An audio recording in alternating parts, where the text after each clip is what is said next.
안녕하세요. 저는 사랑스러운 자식 둘을 가진 애엄마입니다. 지금부터 제가 쓰려는 사연은 이미 20년이나 된 낡은 이야기예요. 하지만 제 마음속에는 그날의 일이 언제나 어제 일처럼 생생하고 한 번씩 관련된 악몽도 꾸기 때문에 사연으로 소개해도 문제 없겠다 싶어서 찾게 되었습니다. 가슴 메였던 일을 논리정연하게 이야기로 풀어내려고 하니까 쉽지 않은 것 같네요. 그날 일을 다시 회상하는 것도 제겐 또 한 번의 공포를 일으키는 짓이기도 하고요. TV나 인터넷 기사를 보면 요즘에 사람 같지 않은 사람들이 많잖아요. 시대를 불문하고 인격 상실한 사람들은 늘 우리 주변에 존재하는 것 같아요. 그런 사람들을 만나는 것도 내 재수가 없었던 탓인 거겠죠. 그런 부류들은 잠깐 마주해도 스트레스가 오는데 한 식구였다면 얼마나 피가 말랐겠습니까? 제가 바로 그런 식구들 때문에 제2의 인생을 제대로 시작해보지도 못하고 비탈길로 들어선 사람입니다. 아직도 그날만 생각하면 피가 거꾸로 솟아서 자다가도 심장이 벌렁거려요. 하지만 그럼에도 제 곁을 지켜주는 사랑스러운 내 새끼들이 있기 때문에 무사히 극복하고 이렇게 글을 쓸 용기도 얻지 않았나 싶습니다. 저에게 예쁜 자식이 둘이나 있다고 했잖아요. 제 자식들은 서로 2살 차이가 납니다. 그런데 저희 아이들은 평범한 집안과는 조금 다른 사정을 갖고 있어요. 첫째는 제 친자식이 맞지만 둘째는 입양아라는 겁니다. 그렇다 하더라도 저는 단 한 번도 둘에게 차별적인 마음을 베푼 적 없었어요. 똑같이 사랑하고 아끼는 엄마의 마음으로 키웠습니다. 제가 둘째를 입양할 수밖에 없었던 이유는 난임 때문이었어요. 남편을 만나 결혼을 할 때까지만 해도 저는 제가 난임인 줄 모르고 살았습니다. 저는 지방 사람이었는데 서울에서 일을 하다가 남편을 만나 결혼하게 된 경우였어요. 결혼을 하고 나서부터 친정은 더더 볼 수 없는 지경에 이르렀는데 이건 제 시대 때의 며느리들은 거의 결혼하고 친정과 발길이 끊어지는 터라 서러운 축에 못 끼는 부분이었습니다. 가장 문제가 되었던 건 제 난임이었어요. 저는 결혼 4년 차가 되어도 아이가 생기지 않았는데 그 4년간 시댁에서 눈총을 참 많이 받았습니다. 옆에서 가만히 지켜보니까 시모한테서 약간 따라쟁이의 기질이 느껴지더군요. 시모에게는 고등학교 동창인 친구들이 몇 명 있습니다. 그 모임을 주기적으로 가져서 나이가 든 지금에도 여전히 친구들을 만나고 있다고 했어요. 그 점은 부러울만 했지만 그 모임이 오히려 시모를 망친다는 생각이 들었어요. 시모는 친구들이 하는 건 자기도 해야만 한다는 이상한 사상을 갖고 있더군요.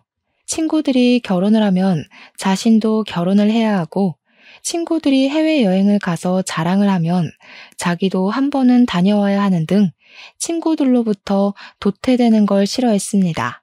그것이 제게도 불똥이 튈 수밖에 없었던 건 시모 친구들에게 전부 손주가 있다는 사실 때문이었어요.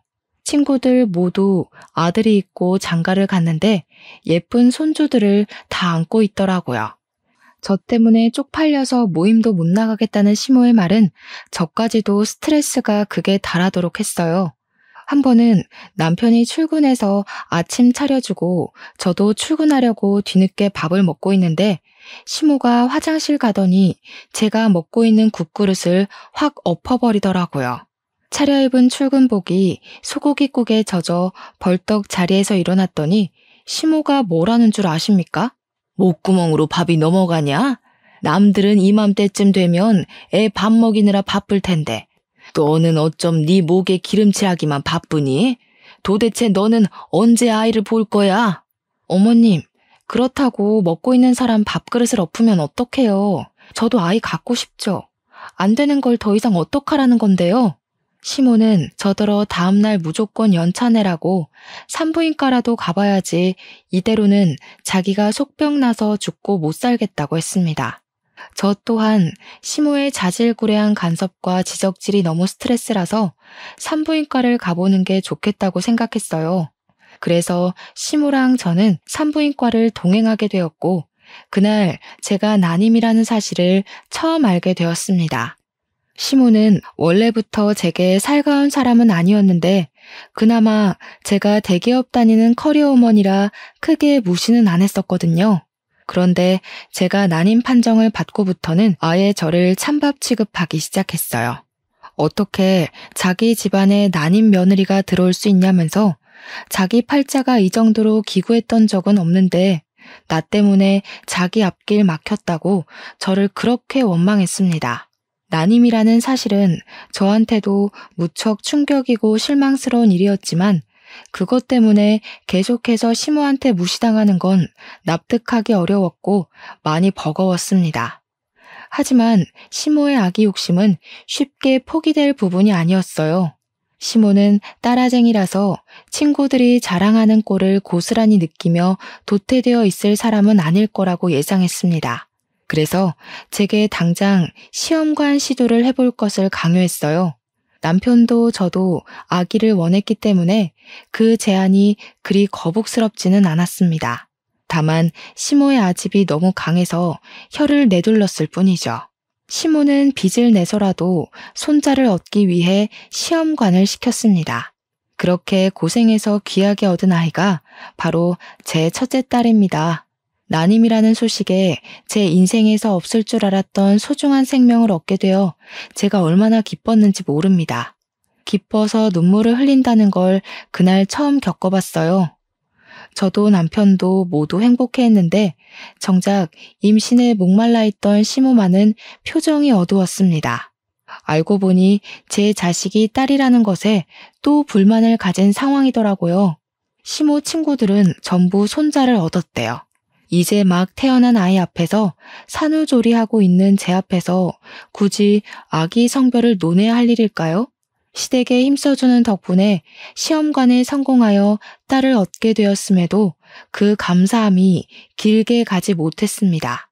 모든 삶이 순조로워질 거라고만 생각했는데 또다시 시모의 아집 때문에 스트레스가 차고 올랐어요. 겨우 하나 있는 내 아들 어렵게 장가 보냈더니 며느리라는 애가 어쩜 이렇게 제 할 일을 못한다니? 빚내서 돈 들여놨더니 계집애를 낳아? 말씀이 심하시네요. 어머님 손녀잖아요. 계집애가 뭐예요. 어머님 원대로 손주 낳았으니까 더 이상 쓸데없는 고집 그만 부리셨으면 해요. 그날 이후로 시모는 손녀에게 한 번도 따뜻한 시선 한 번 보내준 적 없는 사람이었어요. 저는 화장실을 가더라도 아이를 안고 가야 했습니다. 아이가 잘못 뒤집어지거나 잠시 한눈 판 사이 이부자리에서 벗어나기라도 하면 돌봐줄 사람이 없었거든요. 시모는 제 딸이 코앞에서 울고 있어도 보듬어 주기는커녕 거들떠도 안 봤어요. 그런 사람을 어떻게 믿고 제가 아이를 내버려 두고 다니겠습니까? 제 허리가 부서지는 한이 있더라도 저는 집에서 아이를 안고 업고 다녔어요. 그 탓에 제 몸이 제대로 회복을 하지 못해서 다 늙은 나이에 골병 드는데 큰 몫을 했을 겁니다. 얄미운 시모는 그런 와중에도 손자에 대한 선망을 놓지 못했어요. 손녀는 안중에도 없고 그저 제 몸이 얼른 회복되도록 병원을 그렇게 질질 끌고 다니면서 약 타주고 침 놔주고 물리치료를 시켰습니다. 그러면서 한 7개월을 보냈어요. 어느 날 시모가 황당한 얘기를 꺼내더라고요. 저더러 둘째를 계획하자며 또 시험관 얘기를 꺼냈습니다. 그 소리를 듣는데 시모가 저를 사람이 아닌 애 낳는 기계로 보는 건가 싶은 생각도 들었어요. 어머님, 지원이도 어렵게 얻은 거 아시잖아요. 지원이 안기까지 우리 식구 다 얼마나 힘들었어요. 남편도 아이는 하나면 충분하다 했으니까 그냥 외동으로 잘 키울게요. 네 생각만 하니? 집에 아들씨 하나 없어서 어디다 쓴다고? 나는 무조건 손자를 봐야겠다. 요즘 손자 없는 할미들 보기도 힘들더라. 내가 너한테 내 귀한 외동아들 줬으면 너도 그에 맞는 답례를 해야 될 거 아니냐? 먹고 땡 하려고 그랬니? 손자 없는 할미들이 보기 힘든 게 아니라 지금 어머님 친구분들이 다 손자 얻으셔서 저한테 강요하시는 거잖아요. 저 그 시술 더는 못해요. 몸 회복도 안 됐고 더 이상은 힘들어요. 참나, 그래. 내 친구들은 며느리들이 다 아기집이 좋아서 손자 순풍순풍 낳았다더라. 그걸 잘 알면 너도 좀 한 번에 아들을 낳지 그랬어. 젊은 애가 영 쓸모가 없네 없어. 어찌 된 게 대기업 다니는 것 말고는 말짱 꽝이야. 시모의 칭얼거림을 들을 때마다 정말 기운이 빠지고 한숨밖에 안 나왔습니다. 시모는 사실 기러기 시부를 두고 있어요. 시부는 당시 일본에서 일을 하고 있었고 돈만 시모에게 붙여주면서 살아왔다고 하더라고요. 남편이 정말 어린 6, 7살 때부터 시부가 기러기를 했다고 해서 남편도 시부 얼굴을 잘 모른대요. 저 또한 시부를 결혼식 때만 보고는 그 뒤로 뵌 적이 없었습니다.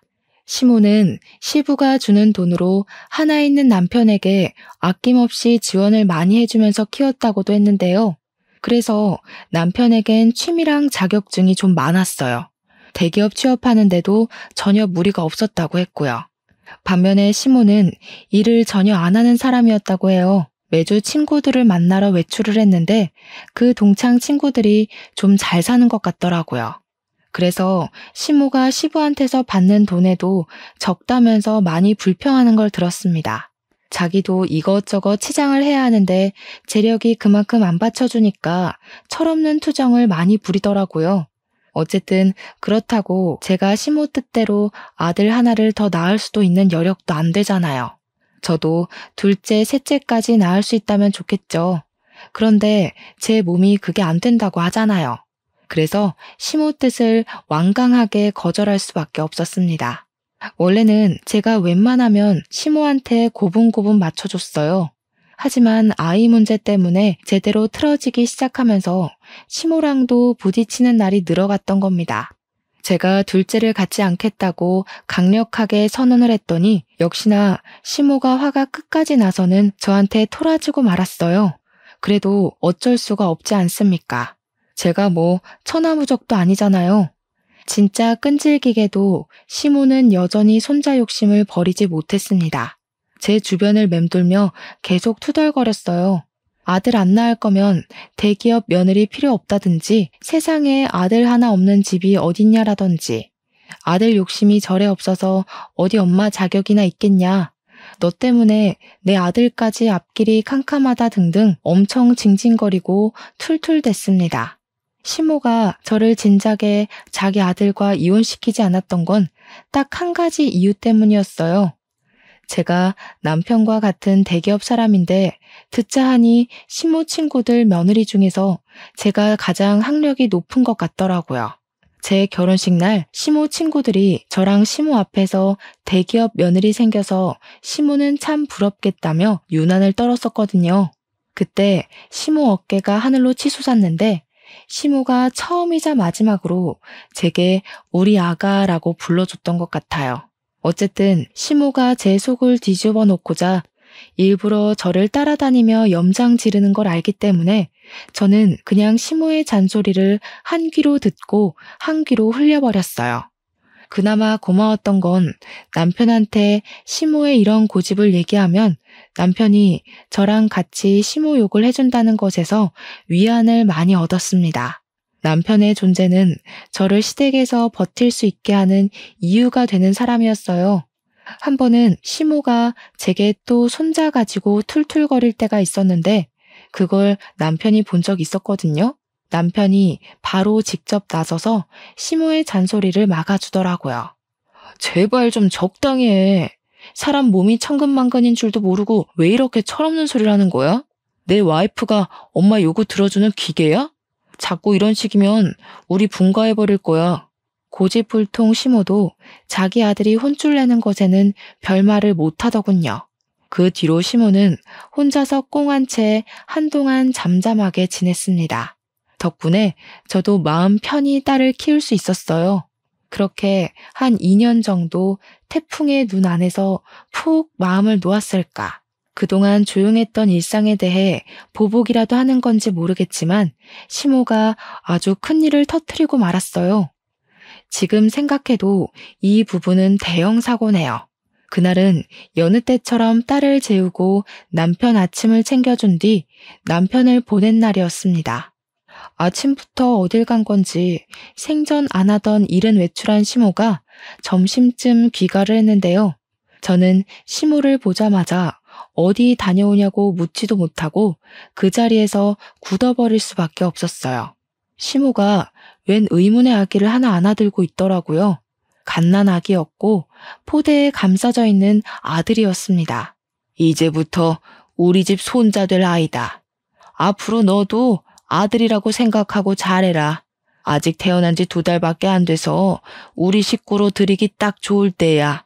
시모의 말에 저는 너무 충격을 받아서 온갖 생각이 다 들었습니다. 남편이 나 몰래 낳은 아이인가? 시모랑 남편이 나 모르게 작당해서 만든 아이인가? 이거 남편 불륜인가? 정말 별의별 생각이 다 들었지만 해답이 빠르게 내려지지 않았어요. 그냥 이게 다 무슨 상황이냐고 대뜸 언성만 높였습니다. 그러니 시모가 저더러 입 닥치고 자리에 앉으라고 애기 놀란다고 하더군요. 어처구니가 없었지만 대체 이게 무슨 영문인지 사정을 알아야 해서 시모하는 걸 지켜보기만 했었어요. 그리고 저는 시모하는 소리에 기함을 토하고 말았습니다. 진짜 제정신 아닌 사람인 줄 알았어요. 뭘 했다고요? 브로커요? 어머님 제정신이세요? 지금 손자 하나 갖겠다고 브로커를 시켜서 아기를 샀다는 말씀인 거예요? 대체 이게 다 뭐 하는 짓이냐고요? 목청 낮추라니까. 그래, 내 손자 내가 내 돈 주고 갖겠다는데 무슨 불만이니? 너더러 낳아달라고 안 했잖냐? 키워달라고도 안 할 테니까 신경 꺼라. 남편 씨도 아니고 그 아이는 그냥 남의 자식인 거잖아요. 지금 남의 자식을 손자처럼 키운다는 거예요? 그런다고 그 아이가 어머님 손자가 될 거라 생각하세요? 죽었다 깨어나도 그 아이는 그냥 남의 핏줄인 거예요. 무슨 생각으로 이런 사고를 치셨어요? 왜 내 손자가 못 되니? 낳은 정보다 기른 정이 더 무섭다는 거 모르냐? 그리고 이미 생모가 포기한 아이다. 어차피 이 아이한테 사실을 알려주지만 않으면 생모를 찾지도 않고 돌아갈 곳도 없는 아이라고.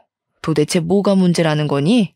시모는 자신이 아예 뭘 잘못한 건지 원인을 모르고 있었습니다.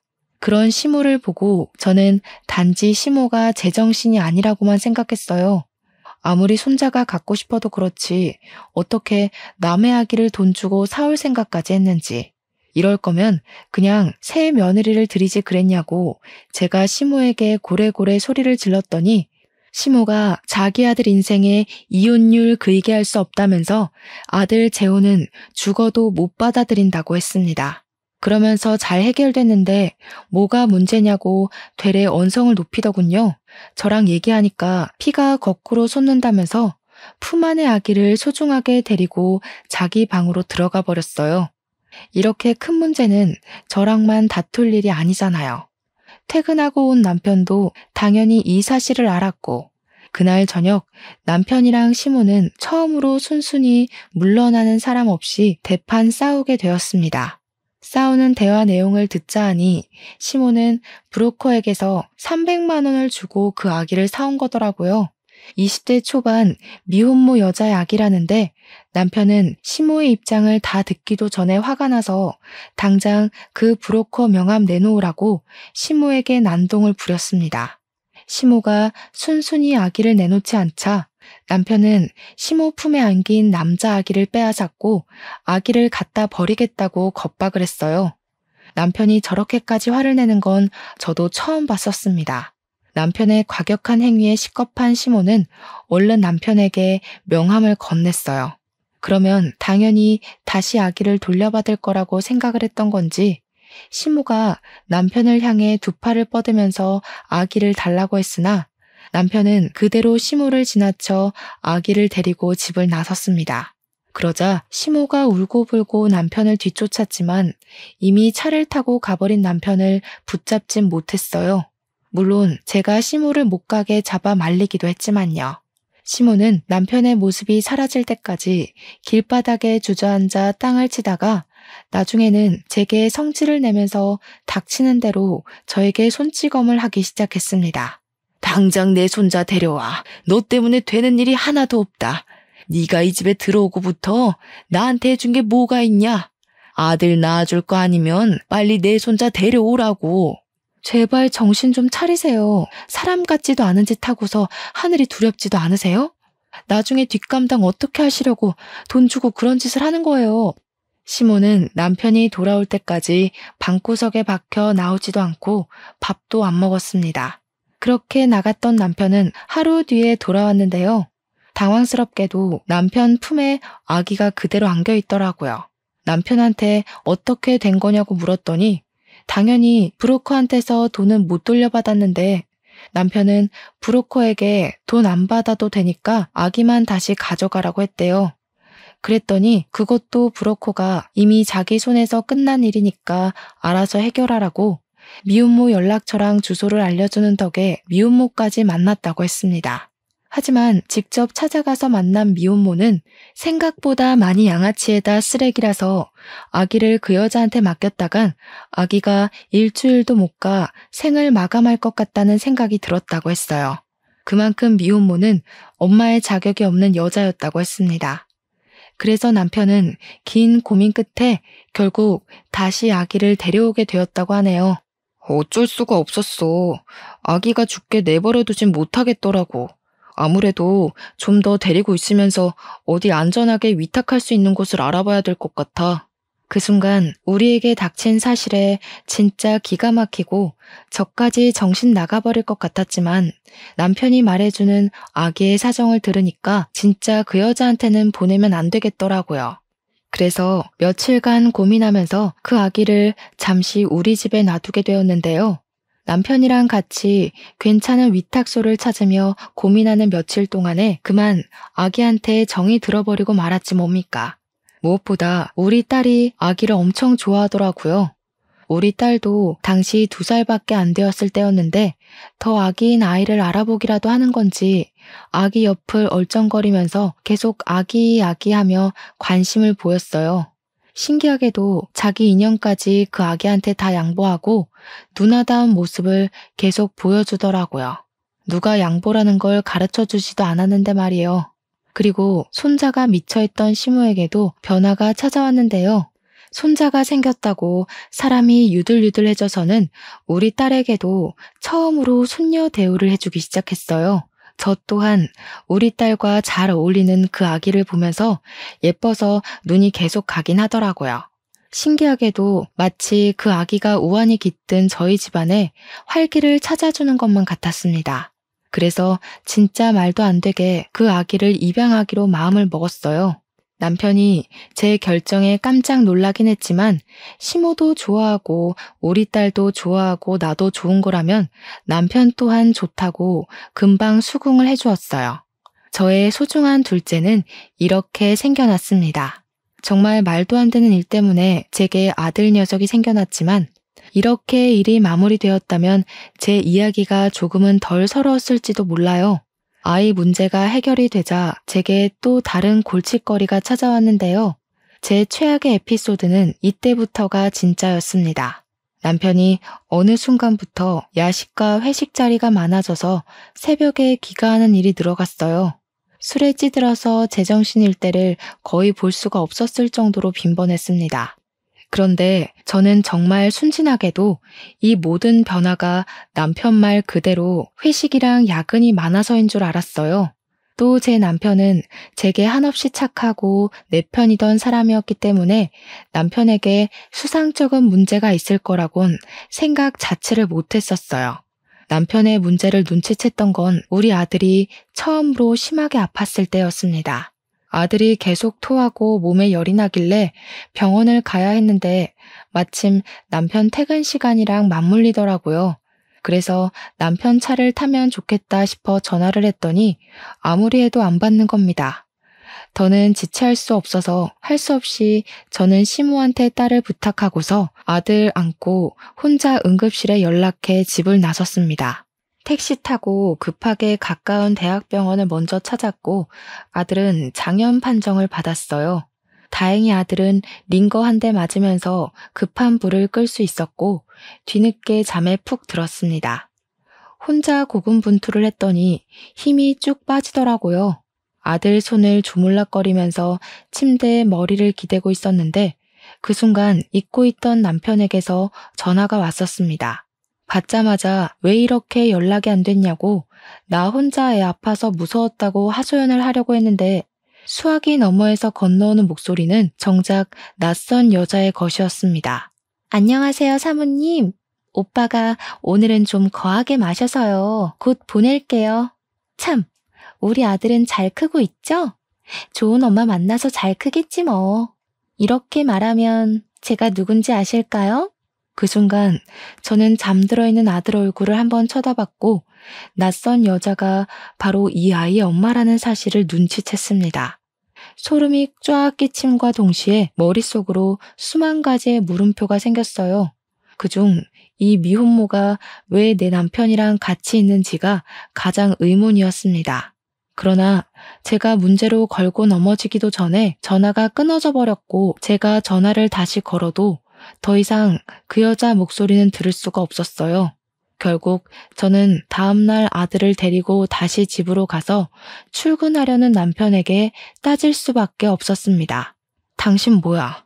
그때 그 미혼모랑 여태 만나고 있었던 거야? 왜? 뭐 때문에? 어째서? 나한테 그런 약속에 대해 한마디도 설명한 적 없었잖아. 그 여자가 애 때문에 당신한테 뭐라 해? 이미 우리 아들로 입양까지 마쳤는데 법적 문제 없는 거 아니야? 대체 그 여자한테 무슨 볼일이 있어서 만나는데? 저는 남편한테 어제 통화한 녹음 내용까지 친히 들려주며 따졌습니다. 그러니 남편이 크게 당황하더라고요. 숙취 때문에 더 정신없어 보였어요. 그렇다고 제가 지금 남편의 불륜이 의심되는 상황에서 남편의 상태 따위 신경 써줄 겨를이 있었겠습니까? 저는 남편을 더 몰아붙이면서 설마 내가 생각하는 부정행위인 거냐고 둘이서 술 마시고 오빠 거리는지 말해보라고 소리만 질렀어요. 그걸 시모도 옆에서 같이 듣고 있었는데 시모 역시 적잖이 놀란 듯 했습니다. 그런 상황에서 남편이 머리 굴린다고 누나를 불안정하게 흔들어대는데 그것만으로 이미 제 예측이 맞는다는 것에 힘이 실리는 꼴밖에 안 되더라고요.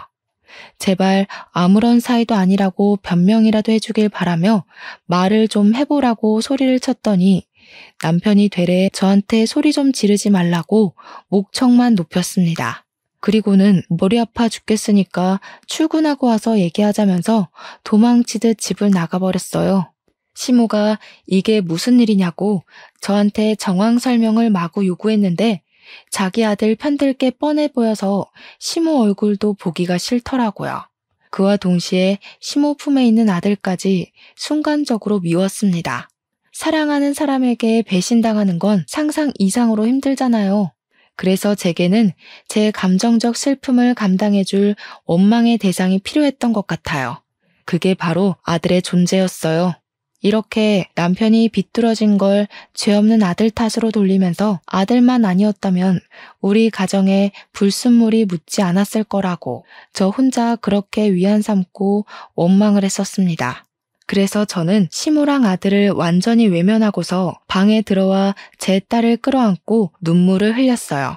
그리곤 퇴근하고 온 남편에게 이혼을 통보받았습니다. 무슨 생각인 건지 남편이 제게 이혼을 요구하더라고요. 미혼모를 처음 본 그날 자신이 미혼모와 다투다가 미혼모가 사정하는 바람에 사연을 들어주게 되었는데 같이 술을 마시게 되었고 둘이서 넘어선 안 되는 선까지 넘었었다고 고백을 했습니다. 그 뒤로 서로에게 마음이 생겨 줄곧 만남을 이어왔다고도 했어요. 그러니까 그 기간이 갓난 아기 때 내 품에 들어온 우리 아들이 2살로 클 때까지 계속되어 왔다는 겁니다.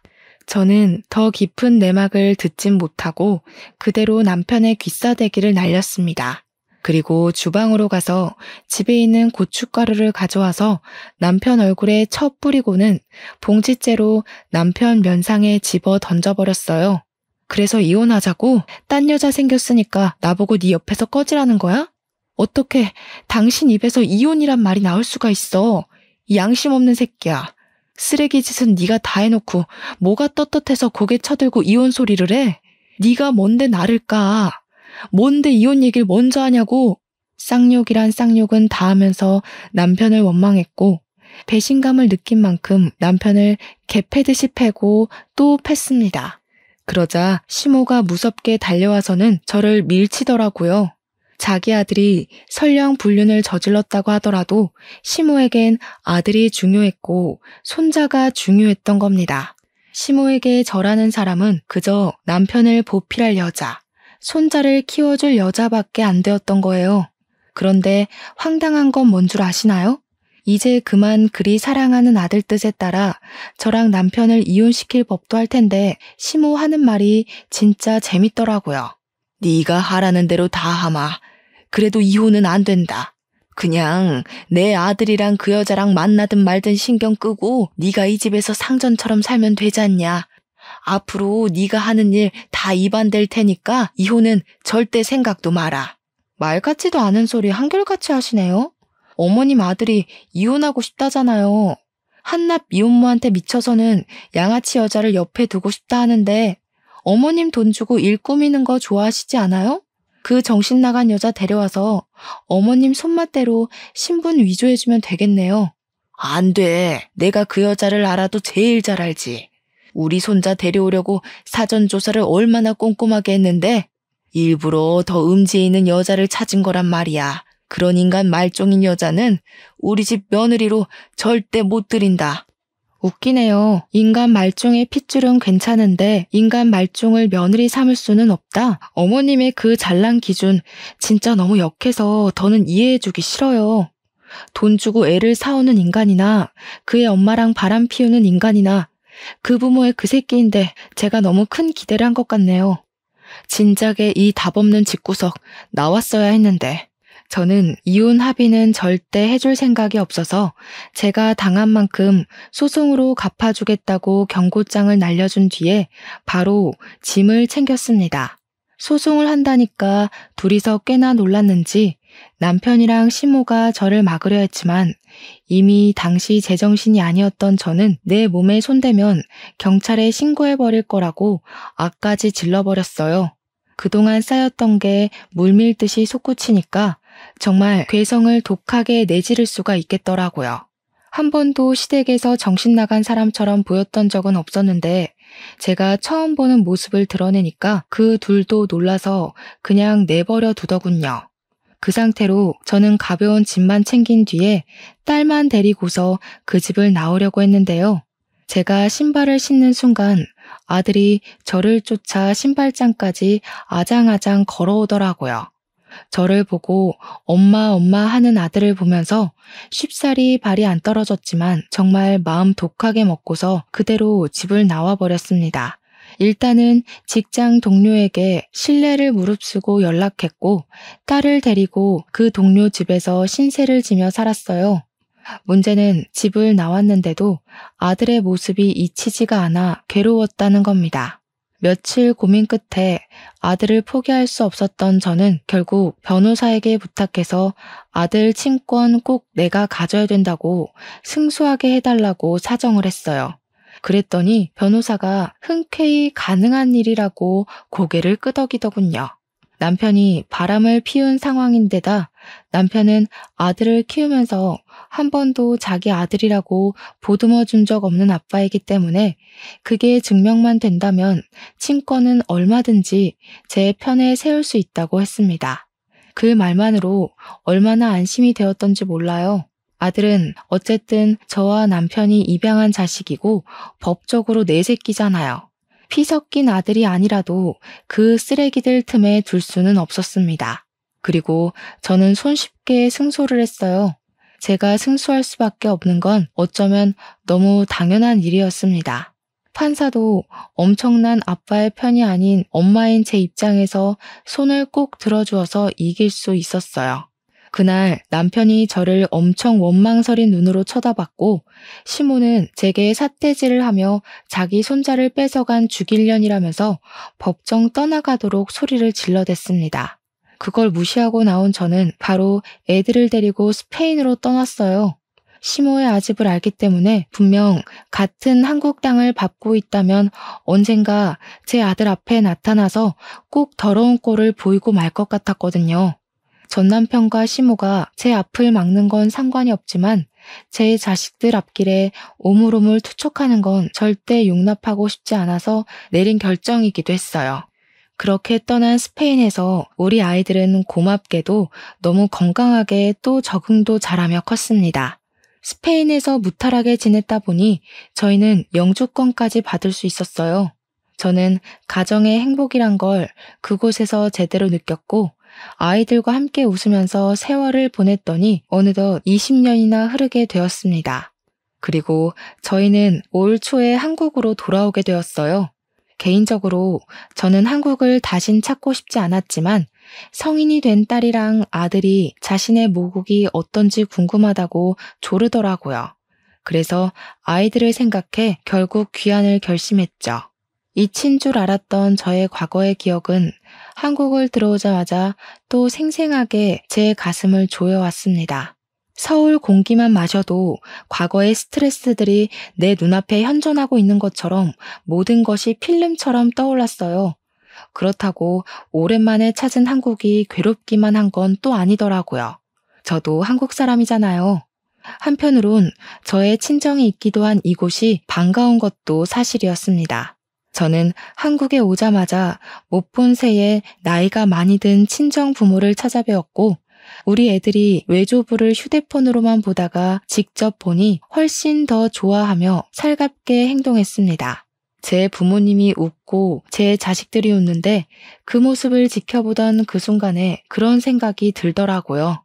뭐가 두려워서 그렇게 20년이나 도망쳐 있었을까 하는 생각도 말이죠. 딸이랑 아들은 예상외로 한국을 더 좋아했습니다.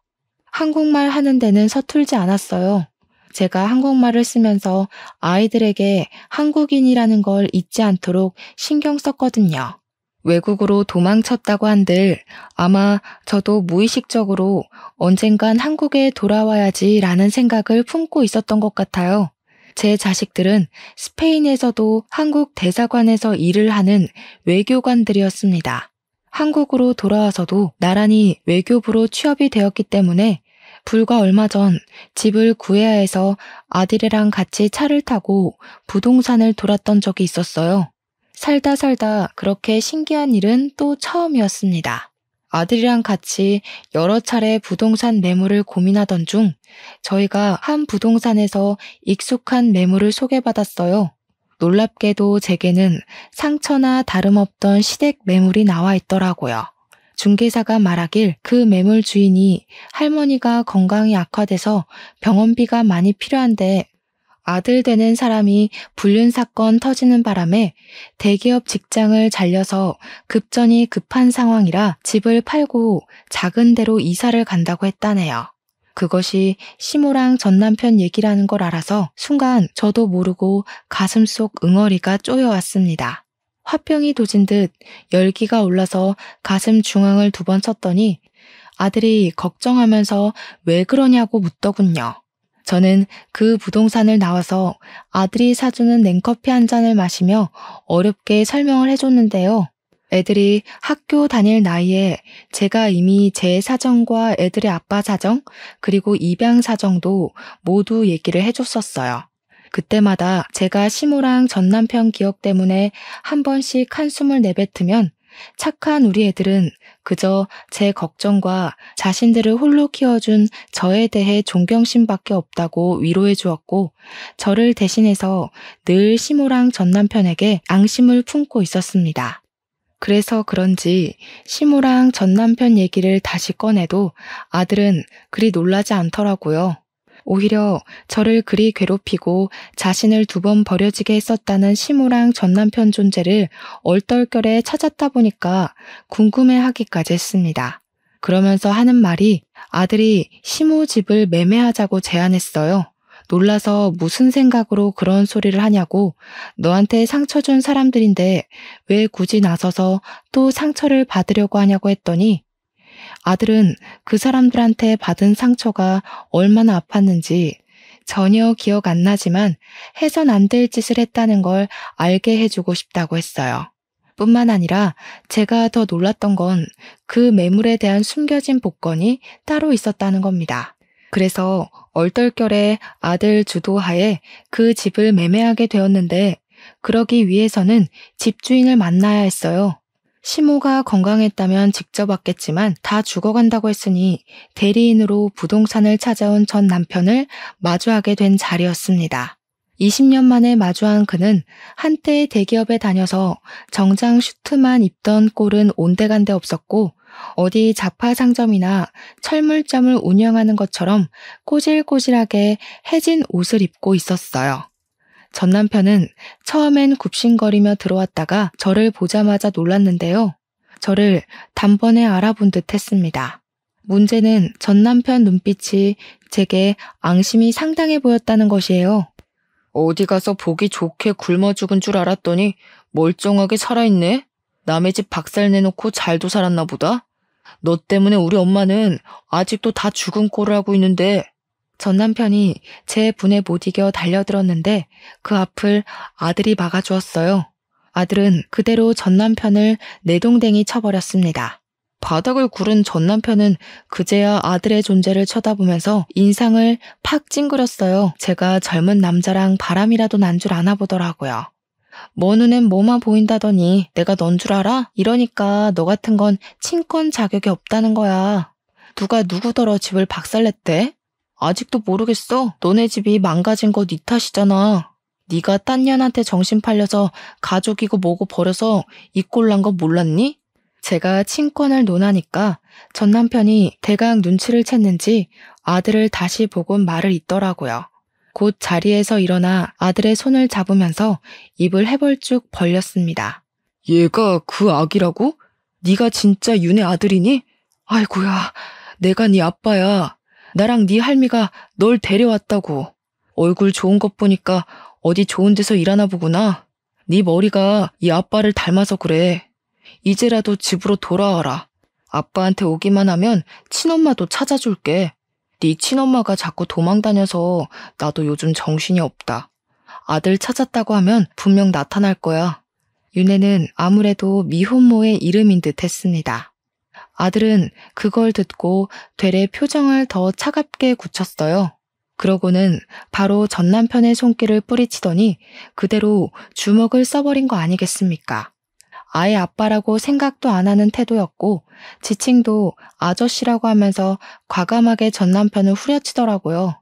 아저씨 면상 한번 보고 싶었는데 내가 쓰레기라고 생각한 사람 입에서 아들 소리 들으니까 기분 더럽네요. 누가 아빠고 누가 엄만데요? 내 부모는 내가 정해요. 생모는 내가 버렸는데 아저씨는 뭐예요? 애초에 나랑 피는 섞였어요? 그냥 나 주워다 준 브로커랑 다른 게 없어 보이는데요? 뭐? 너 이 자식, 내가 너 분유값 대주고 병원비 대주고 다 했어.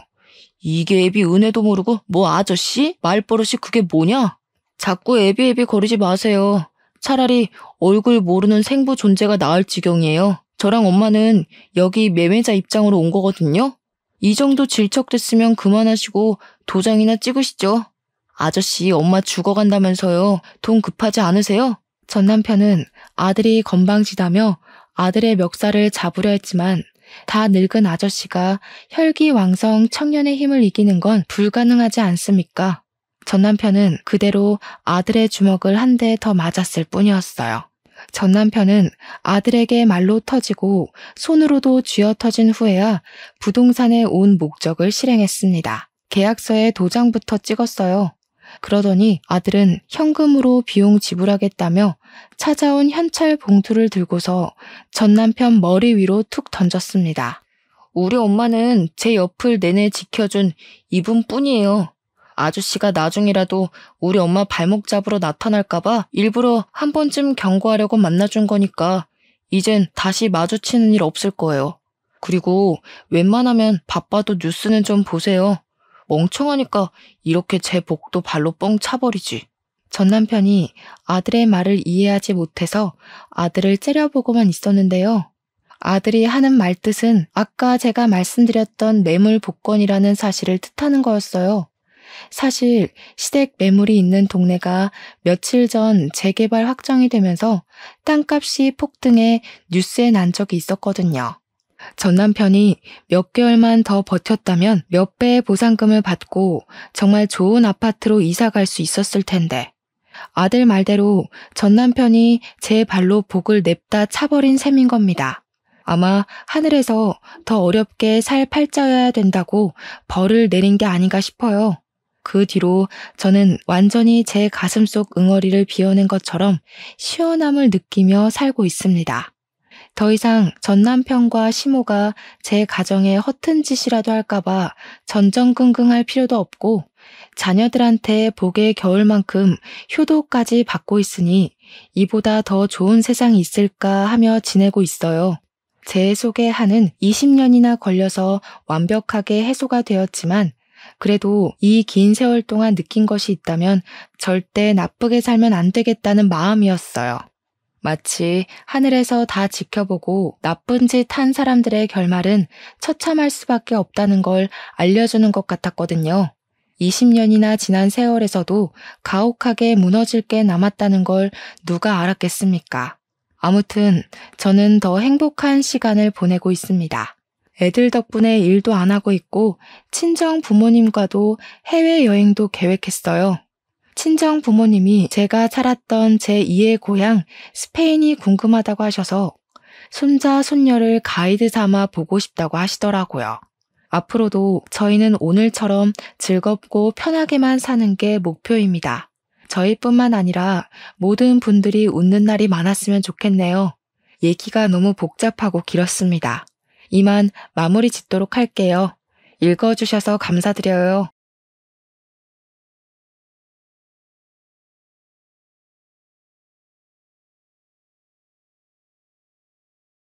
안녕하세요. 한자 한자 타자를 치면서 어려움을 겪고 있는 곧 70을 바라보는 할머니입니다. 제가 헤쳐 지나온 세월은 참 무심하게도 빠르게 지나갔고 이야기를 풀자면 너무 길어질 것 같습니다. 오늘 올려볼 사연은 제 며느리 이야기인데요. 고부간의 갈등이 있었던 건 아니지만 한순간의 오해로 틀어질 뻔한 우리 둘의 사이를 잘 이겨나간 이야기랍니다. 자랑도 하고 싶고 속내를 털어놓고 싶은 마음에 이렇게 대나무숲 같은 공간을 찾아와 사연을 올려봅니다. 글자를 쓰는 게 오래 걸려서 어느 세월에 사연을 다 털어놓을 수 있을까 싶은 마음이 들지만 그래도 노력해 보겠습니다. 제 이야기를 끝까지 들어주시고 응원의 한마디를 남겨주시면 마음이 참 따뜻해질 것 같습니다. 제 나이 60에 얻은 며느리는 정말 누구보다 예쁘고 귀했습니다. 서울에서 나고 자랐다는 우리 며느리는 진도에서 전복 양식장을 하는 우리 집까지 머나먼 길을 내려와 인사를 드리고 왔죠. 서울 깍쟁이일 줄 알고 처음 만나기로 한 날 엄청나게 긴장을 했었는데 제 예상과는 다르게 너무나도 복스럽고 귀여운 아이가 찾아왔습니다. 웃으면 눈이 반달처럼 바뀌는 그 아이가 제게 인사를 하는데 정말 천사가 내려온 줄 알고 두 눈을 비비기까지 했습니다. 저를 보자마자 어머님 잘 지내보아요 하면서 손을 딱 내미는데 뽀얗고 고사리 같은 그 손이 참 귀여워 보였습니다. 손이 너무 예뻐서 이 손에 어떻게 물을 묻히고 살림을 하나 싶었습니다. 걱정이 이만저만이 아니었지만 그게 시집살이를 시키겠다는 그런 느낌은 전혀 아니었고요. 귀한 우리 며느리 손이 나처럼 투박해질까봐 걱정이 되었던 거였죠. 나는 우리 아들이 서울에서 직장 생활을 하다가 만난 여자라고 하길래 양식장을 운영하는 우리 집을 탐탁지 않게 생각하면 어쩌나 고민을 했습니다. 서울에서 직장 생활을 하려면 여간 똑똑한 게 아니고서야 힘들다고 옆집에서 하는 이야기를 들었거든요. 그런데 우리 며느리는 그런 생각을 했던 저를 완전히 바보로 만들 정도로 착한 아이였답니다. 저한테 틈틈이 진도에 내려올 테니 맛있는 거 많이 해달라고 웃으면서 이야기를 하는데 간이고 쓸개고 다 빼다 줄 수 있을 것 같았습니다. 싹싹하기도 하고 착하기도 하고 생긴 건 서울 사람 깍쟁이 같은데 말이죠.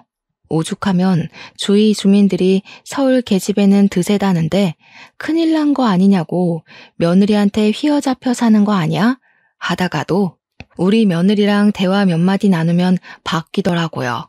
서울 사람이라도 다 사기꾼은 아니네 하면서 사람 참 잘 들어왔다고 우리 아들 칭찬을 많이 해주었죠.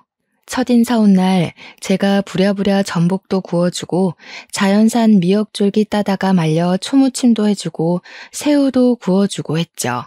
그런데 그런 맛있는 음식들 다 뒷전이고 제가 끓인 된장찌개를 한 입 딱 먹더니 우리 며느리가 눈물을 줄줄 흘리는 게 아니겠습니까? 맛이 이상하냐, 뭐가 마음에 안 드냐, 문제 있냐고 놀래서 물어보니까 그게 아니라요 하면서 이야기를 하더라고요. 우리 며느리가 지금 할머니랑 둘이 살고 있는데 할머니가 끓여준 된장찌개 맛이 난다는 겁니다. 갑자기 할머니가 보고 싶어서 눈물이 차올랐다고 말을 하더라고요. 그 이야기를 듣는데 돌아가신 우리 엄마 생각도 나고 저도 눈물이 났어요. 할머니께서 치매도 오시고 몸도 안 좋으셔서 지금 요양병원에 있다고 이야기를 하는데 가슴이 아프더군요. 우리 집 된장은 제가 다 일일이 메주를 써서 만든 거거든요. 비슷한 맛이 나기 힘들 텐데 할머님 음식 솜씨가 정말 좋으셨나 보다 했죠. 그러니까 또 배시시 웃으면서 우리 할머니 음식 솜씨가 끝내주긴 했어요 하더라고요. 상처일지 모르겠지만 부모님은 돌아가신 거냐고 물어보니까 고개를 끄덕이더군요. 맞벌이셔서 어릴 때부터 할머니랑 집에 둘이 살았는데 주말마다 부모님이 오셔서 자기를 데리고 갔다고 하더라고요. 일이 워낙 불규칙하게 돌아가는 바람에 어쩔 수 없이 할머니 손에 자랐다고. 그런데 주말에 자기를 데리고 가기 위해서 부랴부랴 운전해서 할머니 집으로 오는 도중에 교통사고를 당하셨다고 하대요. 상대방의 졸음운전으로 일어난 갑작스러운 사고라서 정말 정신이 없었다고, 그날 일은 다시 생각해도 기억하고 싶지 않다고 했습니다. 보험금을 어찌저찌 수령하기는 했으나 할머니께서 많이 노쇠하시고 그날을 충격으로 몸이 아파지기 시작했대요.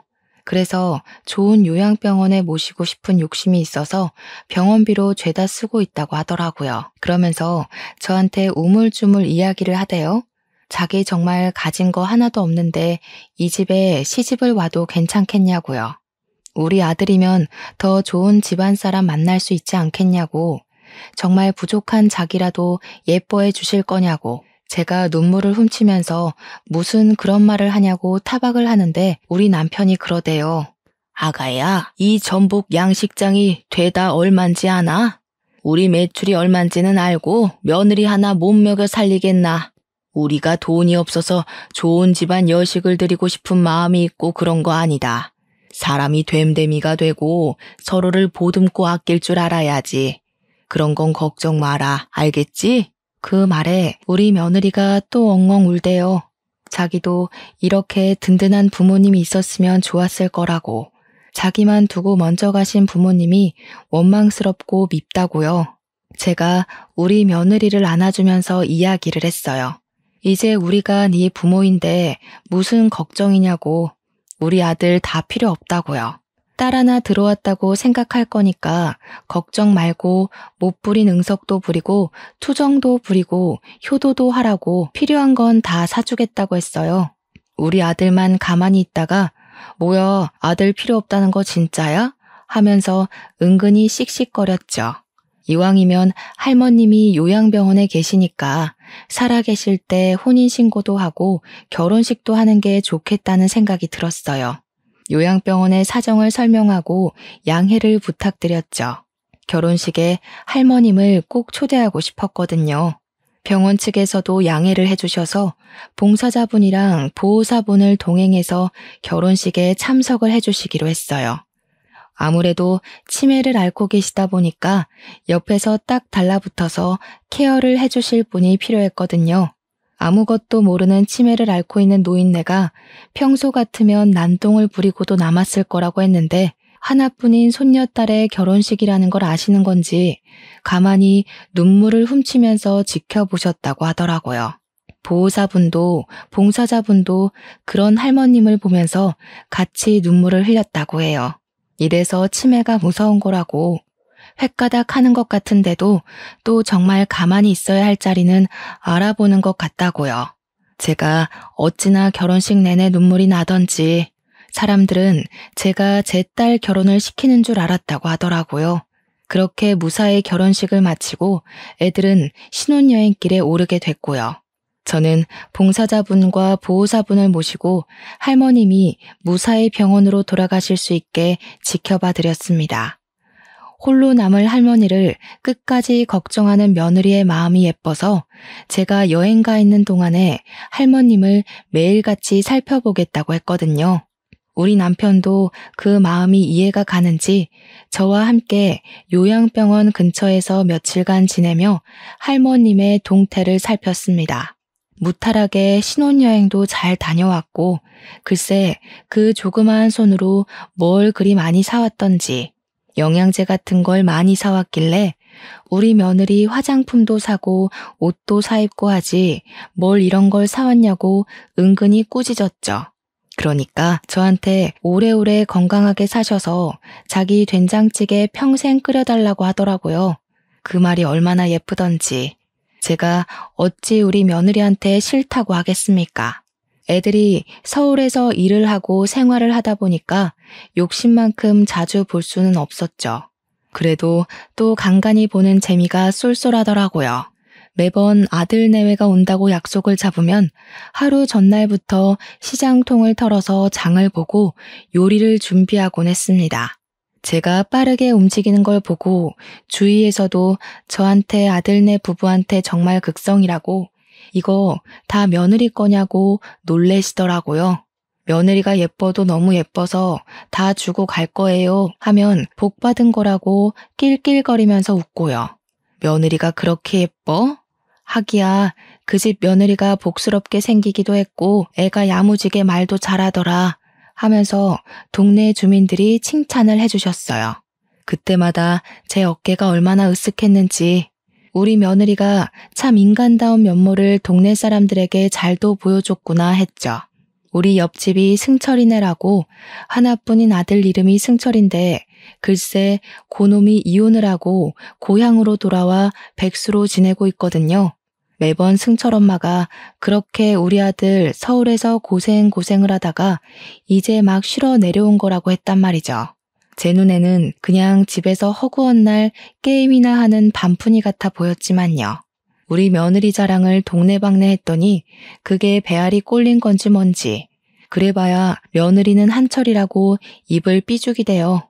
자기네 집 며느리도 똑같이 알랑방구 끼고 살랑살랑거리다가 결국 바람나서 이혼한 거 모르냐면서 마치 너네도 똑같이 될 거야 라는 식으로 말을 하대요. 나 참 누구 얼굴에 소금을 뿌리는 건지 어이가 없어서 실랑이를 벌였죠. 서울 가신 아들 암만 잘해줘봐야 소용없다니까.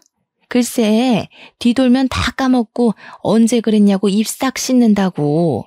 그러니까 그리 정성스럽게 차려줄 필요가 없어. 그냥 대충대충 하고 바람이나 안 나게 간수해. 누가 지금 네 집 걱정을 하는 거야? 승철이 간수나 잘해. 언제까지 백수 생활하면서 집에서 쌀이나 축낼 거래? 그러지 말고 우리 바깥 양반한테 사정사정해서 양식장에서 일이나 하라 그래. 제가 지지 않고 받아치니까 승철이네가 성질이 나는지 서울 가시나가 어쩌고 저쩌고 계속 구시렁거리더라고요. 그 주둥이 좀 다무르라고 했더니 저한테 괜히 배알 꼴려서 성질낸다고 슬슬 긁지 뭡니까. 역시 싸움의 끝은 머리채 먼저 잡는 사람이 이기는 거 아니겠어요? 하필이면 애들 오기 전날 머리채를 잡고 싸우는 바람에 예상치 못하게 얼굴이 생채기가 났지 뭡니까. 우리 남편도 싸운 건 잘했는데 하필이면 애들 오기 전날 싸워서 얼굴 꼬락서니가 이게 뭐냐고 속상해했어요. 하지만 볼에 가볍게 난 생채기와 달리 승철이네 얼굴에는 시퍼런 멍 하나 들게 했으니 제가 이긴 거나 다름없죠. 다음 날 우리 며느리가 제 얼굴을 보고서는 어머니 얼굴이 왜 이래요 하면서 호들갑을 떨더라고요. 별거 아니다, 괜찮다 하다가 슬그머니 옆집 승철이네 어멈이 이렇게 만들어놨다고 고자질을 했죠. 왜요? 왜 싸우셨어요? 하길래 지네 아들 이혼했다고 나한테 화풀이를 하지 뭐냐 하면서 그 집 어멈 성격이 원래 고약하다고 남 잘 되는 꼴 절대 못 보고 한량인 자기 아들만 끼고 사는 여팻네라고 욕을 했죠. 우리 며느리가 씩씩거리면서 우리 고운 어머님 얼굴이 이게 뭐냐고 속상해했어요. 원래 다음날 아침에 일찍 애들이 서울로 가기로 했었는데 일부러 저랑 동네 한 바퀴 산책을 돌더라고요. 동네 사람들 다 보란 듯이 저랑 길거리에서 수다도 떨고 밭일도 하고 전복 따러 간 남편한테 새참도 전해주고요. 그때는 얘가 왜 이러나 했는데 지금 생각해보니까 승철이네 보라고 일부러 그런 거더라고요. 승철이네 엄마가 또 참지 못하고 옆에서 아이고 극성이다 극성이야 하면서 한마디 더 보태대요. 저 집에서 뭔 콩고물을 얻어먹고 싶어가지고 그리 알랑방귀를 끼냐고요. 그러니까 우리 며느리가 딱 그러더라고요. 아줌마, 세상을 그렇게 삐딱하게만 보지 마세요. 우리 어머님이 저한테 잘해주셔서 저도 잘하려고 노력하는 거죠. 진즉 며느리한테 잘해주셨으면 그쪽 며느리가 바람나서 도망을 갔겠어요? 그러니까 승철이네 엄마가 발작 버튼이 눌린 건지 우리 며느리한테 삿대질을 하면서 막 욕을 하는 거예요. 얼굴까지 새빨개져가지고 난리를 치는데 제가 참으면 되겠어요? 절대 못 참죠. 승철이 엄마한테 저도 쌍욕을 섞어가면서 지랄을 했습니다. 야, 이 육실할년아, 어디 우리 귀한 며느리한테 욕질이야? 그러니까 우리 며느리도 제 욕에 놀라서 저를 쳐다보고 승철이 엄마는 동네 시끄럽다면서 집에 쏙 들어가더라고요. 동네 사람들이 죄다 승철이 엄마한테 한마디씩 했거든요. 그 성격 안 죽이면 승철이가 새장가 가겠냐고 성격 좀 둥글둥글하게 만들어 살자고요. 그 뒤로는 승철이 엄마가 먼저 나서서 시비를 거는 일이 없어서 편해지긴 했습니다. 그렇게 몇 개월의 시간이 흐른 뒤 우리 며느리를 금이야 오기야 키워주신 며느리 할머니께서 돌아가시게 되었습니다. 남편과 저는 양식장도 제쳐두고 서울에 있는 장례식장에서 3일 밤을 새우고 장지까지 함께했죠. 제 품에서 엉엉 우는 우리 며느리 보니까 정말 제 속이 다 시리고 아프더라고요. 어머님, 제가 전생에 죄를 많이 지었나 봐요 하면서 며느리가 울면서 이야기를 했어요. 할머니가 너무 일찍부터 아프셨었다고. 그래서 마음이 너무 아프다고요. 치매가 일찍 찾아온 것이 너무 가슴 아팠대요. 결혼식도 다 기억하고 증손주까지 보고 가셨더라면 훨씬 좋았을 것 같다고 하더라고요. 저는 하늘에서 부모님이랑 같이 조부모님도 꼭 지켜보실 거라고 마음 건강하게 먹자고 이야기를 했습니다. 그러니까 며느리는 우느라 말도 제대로 못하는 채로 자기 가족들은 다 이렇게 하나둘 떠난다고 어머님 아버님은 자기랑 오래오래 살자고 하대요. 우리 남편도 건강하게 오래오래 살게 기도 같이 해주세요 어머님 하는데 정말 마음이 짠했습니다. 나도 뭐 같이 며느리 붙잡고 울어버렸죠. 그런 걱정하지도 말라고. 내가 100살까지 건강하게 생일 케이크에 촛불 불면서 살겠다고 약속했어요. 그렇게 진도로 내려오고 나서 우리 며느리 걱정에 밤잠을 못 이루는 날도 있었습니다. 그래서 남편한테 일주일만 집에서 혼자 좀 지낼 수 있겠냐고 우리 며느리 보양식을 좀 해주고 오고 싶다고 했죠. 남편이 오히려 얼른 가보라고 며느리 살 5kg만 찌워놓고 내려오라고 하더라고요. 전복도 싸주고 미역도 싸주고 동네 돌아다니면서 약재도 좋은 거 골라 사서는 서울로 올라갔습니다. 버스 타고 4시간을 달려서 신혼집 앞에서 기다리고 있으니 며느리가 퇴근 후에 와서 보고는 깜짝 놀라더라고요. 오신다고 말씀이라도 하셨으면 터미널에 마중이라도 나갔을 텐데 왜 그냥 오셨냐고 저를 타박했어요. 아니라고 일도 바쁜 애한테 뭘 데리러 오라고 연락을 하겠냐고 혼자 잘 왔으니까 걱정하지 말라고 했죠. 제가 들고 온 짐 보더니 이 무거운 걸 들고 그 멀리서 어떻게 오셨냐고 속상해 하더라고요. 문이나 열어주라고 싱싱한 거 많이 들고 와서 빨리 손질해야 된다고 했죠. 우리 며느리 평생 몸보신은 내가 다 시켜주마 하면서 산의 진미 어우러진 밥도 해주고 제가 만든 된장도 듬뿍 퍼왔죠. 며느리가 된장찌개 먹고 할머니를 그리워했던 게 생각이 나더라고요. 그래서 이거 끓이는 방법 알려줄 테니까 그대로 따라 하기만 하면 그 맛이 날 거라고 했어요. 우리 집 된장은 내가 기가 막히게 담가서 그냥 물만 넣고 끓여도 맛있어 하니까 또 울더라고요. 어머님 없었으면 저 너무 외롭고 힘들었을 거예요. 감사해요 하는데 우리 며느리 눈 퉁퉁 부을까봐 걱정이 되더군요. 그만 좀 울라고 이렇게 울다가 탈진할 것 같아서 무섭다고 했어요. 우리 남편이 그러는데 우리 며느님 살 5kg 찌우기 전에는 집으로 돌아올 생각 말라더라 하면서 일부러 더 웃었습니다. 그러니까 또 배시시 웃으면서 어머님 저 5kg 살찌면요 옷 새로 다 사야 해요 하더라고요. 그래서 저도 웃으면서 니네 시아버지한테 사달라고 하면 바로 다 사줄 거라고 걱정하지 말라고 했죠. 저한테 며칠이나 지내다가 가실 거냐고 오래오래 있으세요 하길래 일주일 정도 생각하고 왔다고 이야기를 했습니다. 그랬더니 자기는 너무 좋다고 일주일 내내 된장찌개만 먹어도 행복할 것 같다고 그러더라고요. 제가 무슨 할 줄 아는 음식이 된장찌개뿐이겠습니까? 일주일 내내 기대하라고 했죠. 내일은 삼계탕에 전복 넣어서 푹 끓여줄 거고 수요일에는 사골국 끓여줄 거야 하면서요. 우리 며느리가 저한테 너무 고생하는 거 아니냐고 자기는 아무거나 줘도 다 잘 먹으니까 어머님도 서울 구경하라고 하대요. 서울이 여간 복잡한 게 아니라서 혼자 다니기 힘들 것 같다고 하니까 아쉬워하더라고요. 미리 알았으면 휴가를 내고 서울 구경 시켜드릴 걸 그랬다면서요. 마음이 너무 기특해서 더 잘해주고 싶더라고요. 열심히 일주일간 밥해다 먹이고 토요일에 버스 타러 터미널에 가는데 아들이랑 며느리가 굳이 진도까지 데려다 주겠다고 하더라고요. 멀다고 일주일간 너네도 나 때문에 피곤했을 텐데 집에 가서 쉬라고 하니까 며느리가 그러더라고요. 우리 엄마가 혼자 그 먼 거리를 왔다 갔다 한다고 생각하면 자기 마음이 너무 불편할 것 같다고요. 그러니까 어머님도 자기가 하고 싶은 대로 할 수 있게 해달라고 하대요.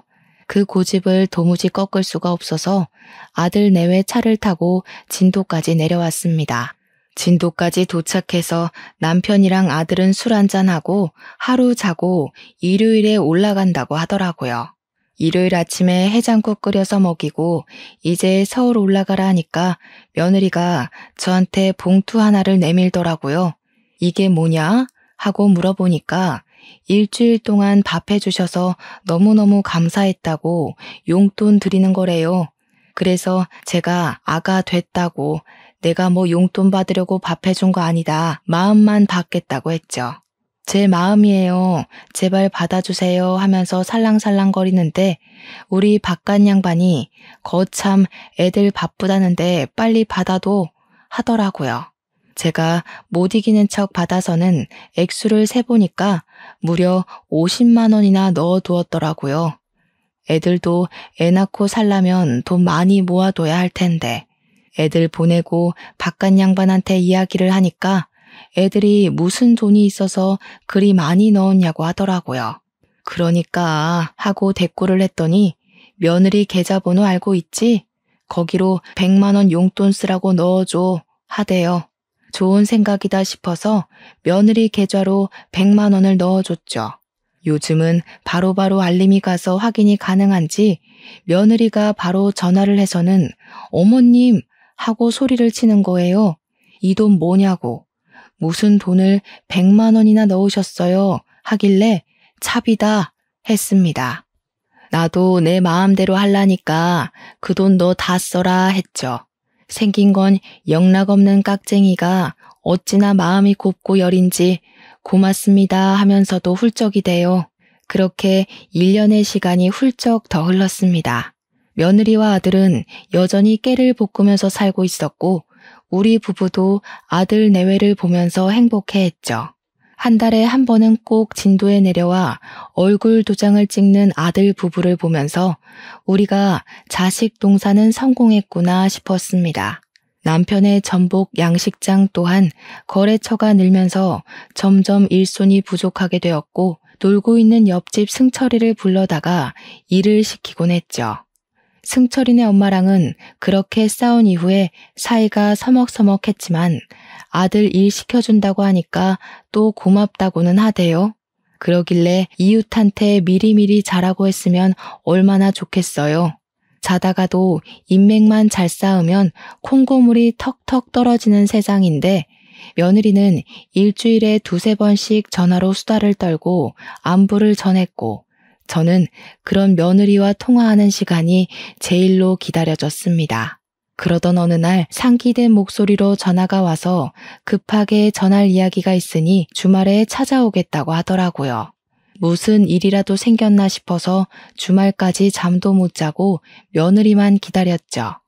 며느리는 저를 보자마자 어머님 아주 좋은 소식이에요 하더라고요.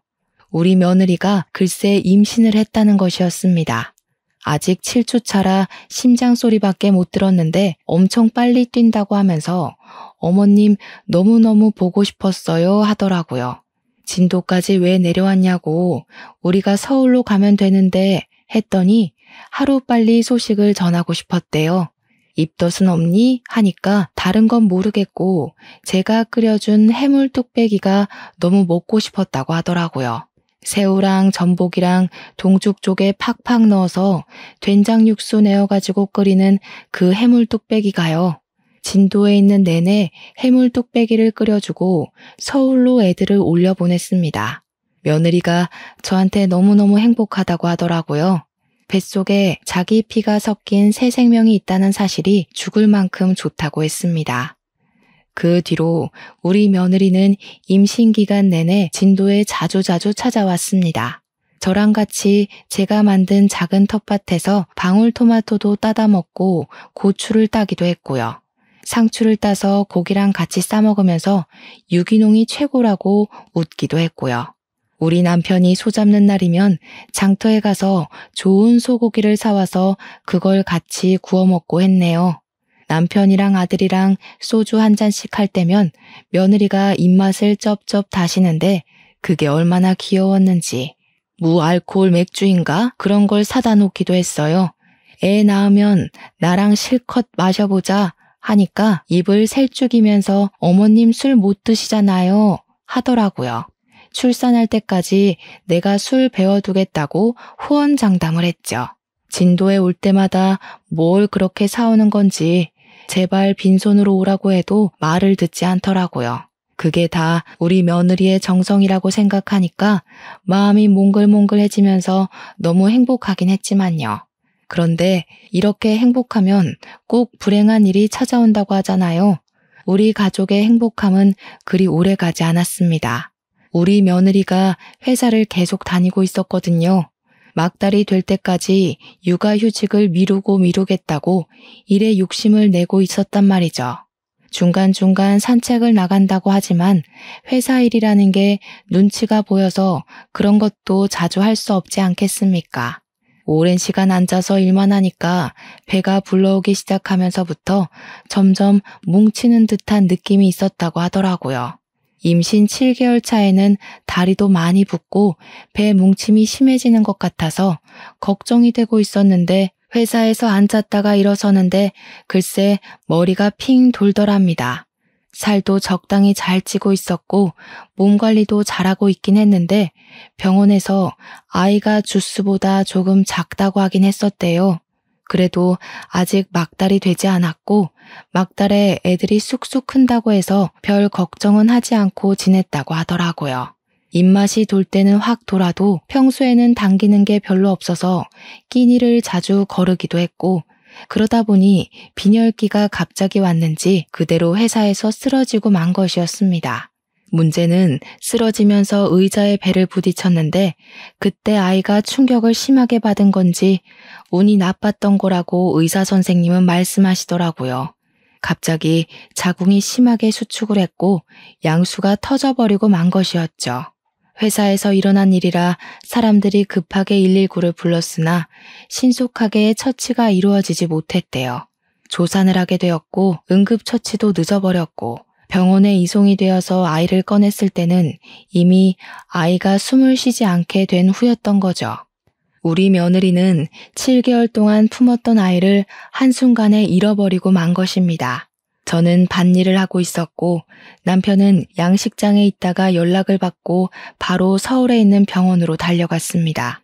아이에 대한 생각보다는 우리 며느리 어쩌면 좋냐고 며느리가 괜찮아야 하는데 하면서 발을 동동 굴렀죠. 몇 시간이 지나고 나서야 겨우 서울에 도착해서 입원해 있는 며느리를 딱 봤는데 며느리가 눈물 한 방울도 흘리지 않고 멍하니 저를 바라보고 있더라고요. 저한테 어머님, 아기가 없대요 하는데 제 가슴이 찢어지는 듯 했습니다. 배를 만지면서 이 뱃속에 3개월은 더 버텨줬어야 할 우리 아이가 이제는 없대요 하는데 정말 며느리의 처절함이 뼛속까지 깊게 새겨지는 기분이었습니다. 눈물도 그리 많던 우리 며느리가 울지도 않고 있으니 제 속이 썩어 문드러졌죠. 오히려 제가 엉엉 울면서 아가야 괜찮다 괜찮아 네 몸만 건강하면 그걸로 된 거라고 이야기를 했어요. 그러니 며느리가 아니라고 고개를 절레절레 젓더라고요. 어머님, 내 가족들은 전부 죄다 죽어나가요. 제가 도대체 무슨 죄를 지어서 나한테 이런 시련이 오는 걸까요? 나는 왜 제 피가 섞인 가족을 두면 안 되는 걸까요? 저는 무서워요. 이러다가 어머님도 아버님도 남편도 다 잃어버릴까 봐요. 저는 며느리의 두 손을 꼭 잡고 이야기를 했어요. 애는 또 가지면 된다, 응? 아이는 다시 찾아올 거야. 그러니까 너무 상심하지 마. 나는 평생 여기 있을 거야. 내가 우리 며느리 지켜줄게. 며느리는 며칠 동안 말을 잃어버린 사람처럼 입을 떼지 않았습니다. 그 뒤로 아들은 회사에 출근을 해야 했고 남편은 전복 양식장을 계속 돌봐야 하는 시기였기에 제가 며느리 옆을 지키기로 했죠. 우리 며느리는 저와 함께 서울에 있는 집에 들어가서도 말을 한마디도 하지 않고 밥도 먹지 않고 무기력하게 지냈습니다. 너무나도 기력이 없어서 제가 쓱 밀면 툭 쓰러질 것 같은 사람처럼 굴었어요. 하루 종일 소파에 앉아 멍하니 천장만 바라보고 이제는 툭 튀어나오지 않은 배를 어루만지기도 하고요. 처음 일주일은 그럴 수 있지 하고 넘겼고 2주일째엔 제가 눈물을 흘리면서 며느리를 위로했습니다. 3주째에는 제가 억지로 밖으로 끌고 나가면서 바깥 공기를 쐬자고 했지만 며느리는 시체처럼 가만히 있었고요.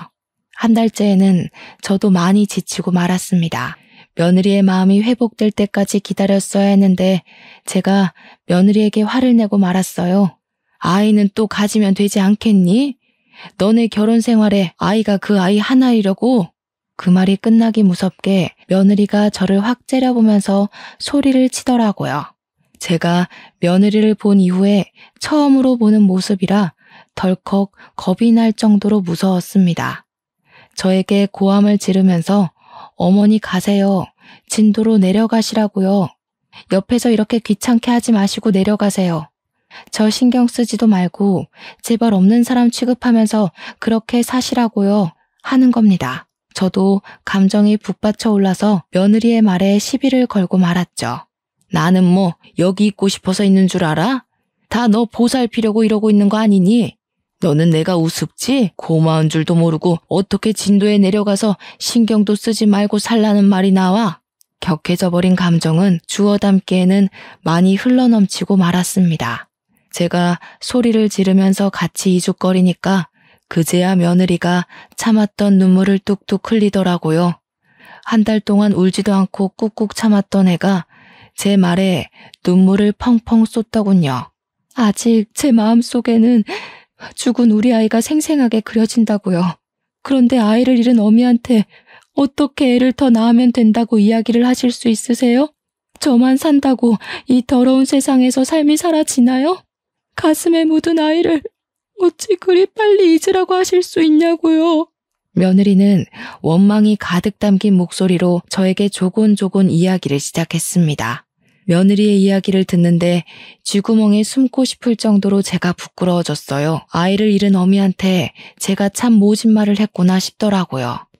무려 제 뱃속에 7개월 동안 살아 숨쉬고 있었어요. 제가 쓰러지지만 않았어도, 배를 부딪히지만 않았어도 지킬 수 있는 아이였다고요. 제 머리가 띵 하고 울리는 것 같았습니다.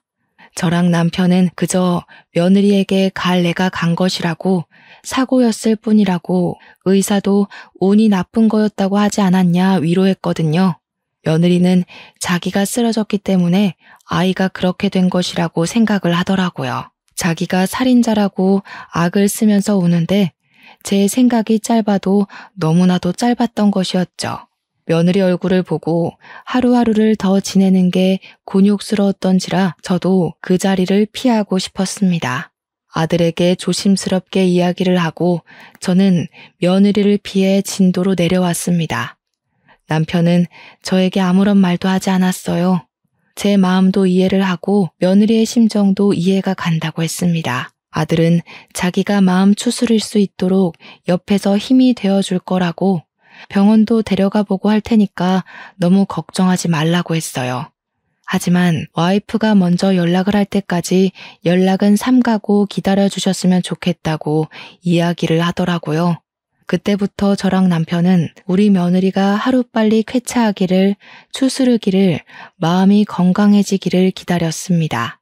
물론 아주 단시간 내에 며느리가 회복할 것이라는 생각은 하지 않았습니다. 아이를 잃은 부모의 심경을 모르는 제가 어찌 그리 가볍게 속단할 수 있었을까요? 명절이 다가올 때마다 미리미리 연락을 해서 맛있는 거 해달라고 살갑게 굴던 며느리는 더 이상 우리를 보러 진도에 내려오지 않았습니다. 받은 상처가 그만큼 컸던 탓일까요? 명절에도 연락 한 통 없더라고요. 아들만 슬쩍 진도에 내려왔다가 밥도 먹지 않고 인사만 올리고 서울로 다시 돌아가 봤어요. 얼굴이 피곤해 보여서 하루 자고 가라 하고 이야기를 해도 금방 올라가 봐야 한다고 하더라고요. 며느리는 정신과 치료를 병행하고 있다고 했습니다.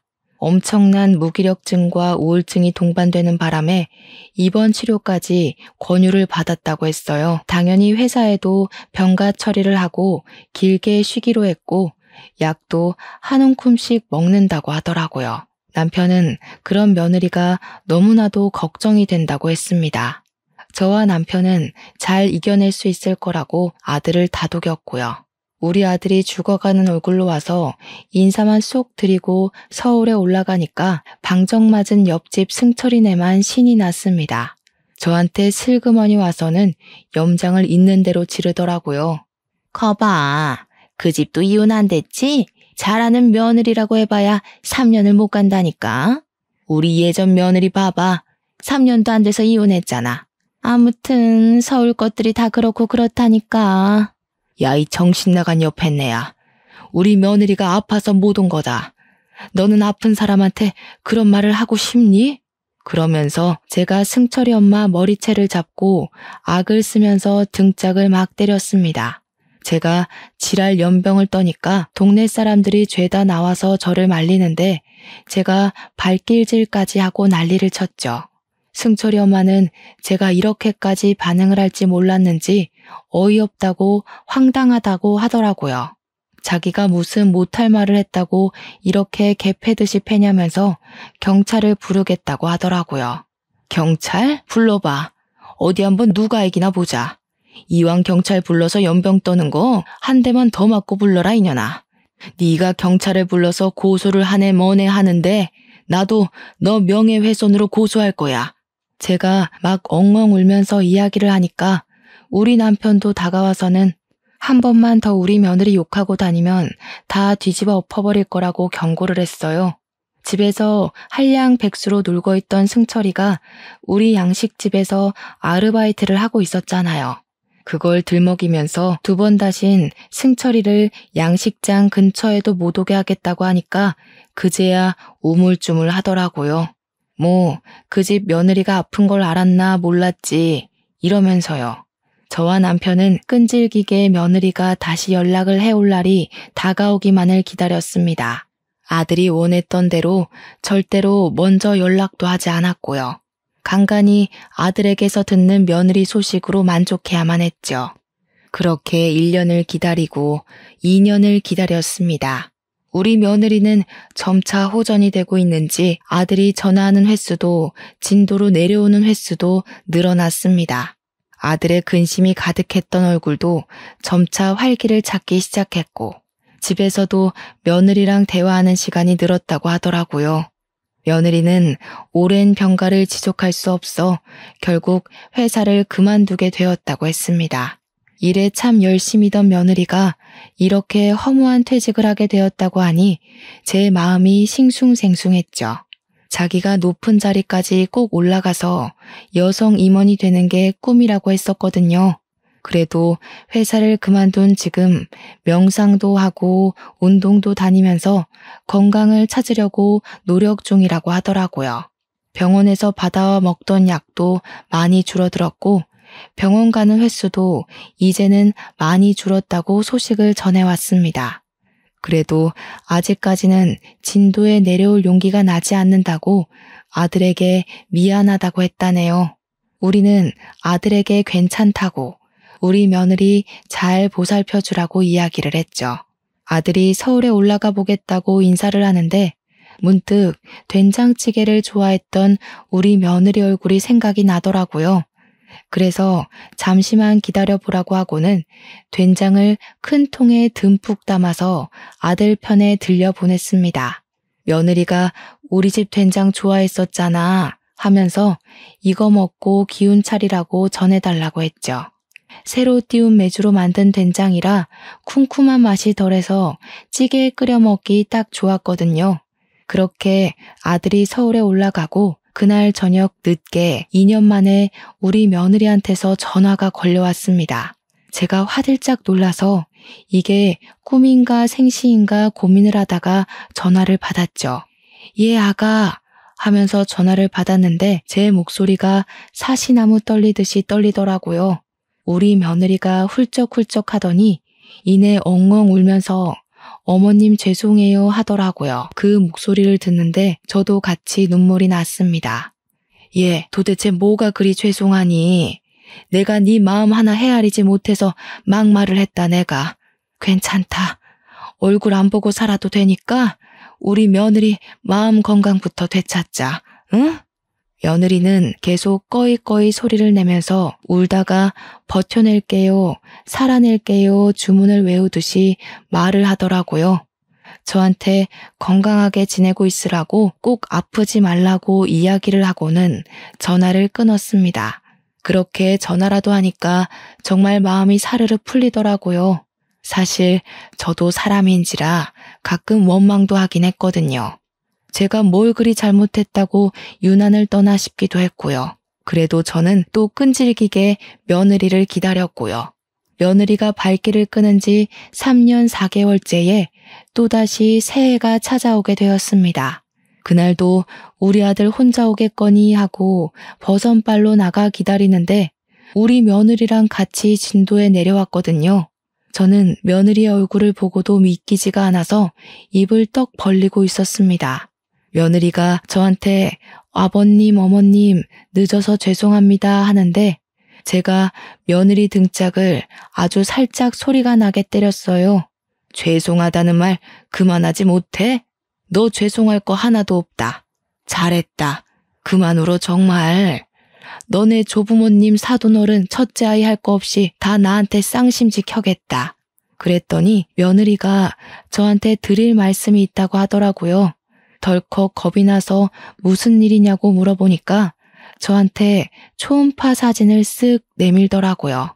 저 둘째 임신했어요. 지금은 정신과 약도 다 끊었고 가끔 심리 상담만 하러 가요. 어머님이 주신 된장 먹고 정신 차렸어요. 감사합니다. 저는 그 초음파 사진을 들고 엉엉 울었습니다. 둘째가 찾아왔구나. 아이고, 귀한 우리 둘째가 찾아왔어. 하면서 발을 동동 구르는데 며느리가 쓱 다가와서 그러더라고요. 어머님, 잘 보시면요. 그 안에 셋째도 있어요. 우리 며느리가 겹경사로 쌍둥이를 임신한 것이었습니다. 저는 우리 며느리 없고 동네라도 한 바퀴 돌고 싶었지만 혹시 배가 눌릴까봐 그냥 살짝 안아만 주었습니다. 지금은 벌써 시간이 후다닥 흘러서 며느리가 임신 8개월째를 넘겼습니다. 쌍둥이들이 무럭무럭 자라난 덕에 9개월 차에 진입하자마자 제왕절개 수술을 통해서 출산을 한다고 하더라고요. 그래서 다음 주에 서울에 올라가서 우리 딸 같은 며느리 산후조리까지 제가 수발을 다 들어주려고 합니다. 며느리의 소원대로 우리 가족 건강하게 오래오래 행복하게 살 수 있도록 모두들 기도해 주시기 바랍니다. 며느리의 무사 출산까지 응원 부탁드립니다. 제 사연을 들어주신 여러분 감사합니다.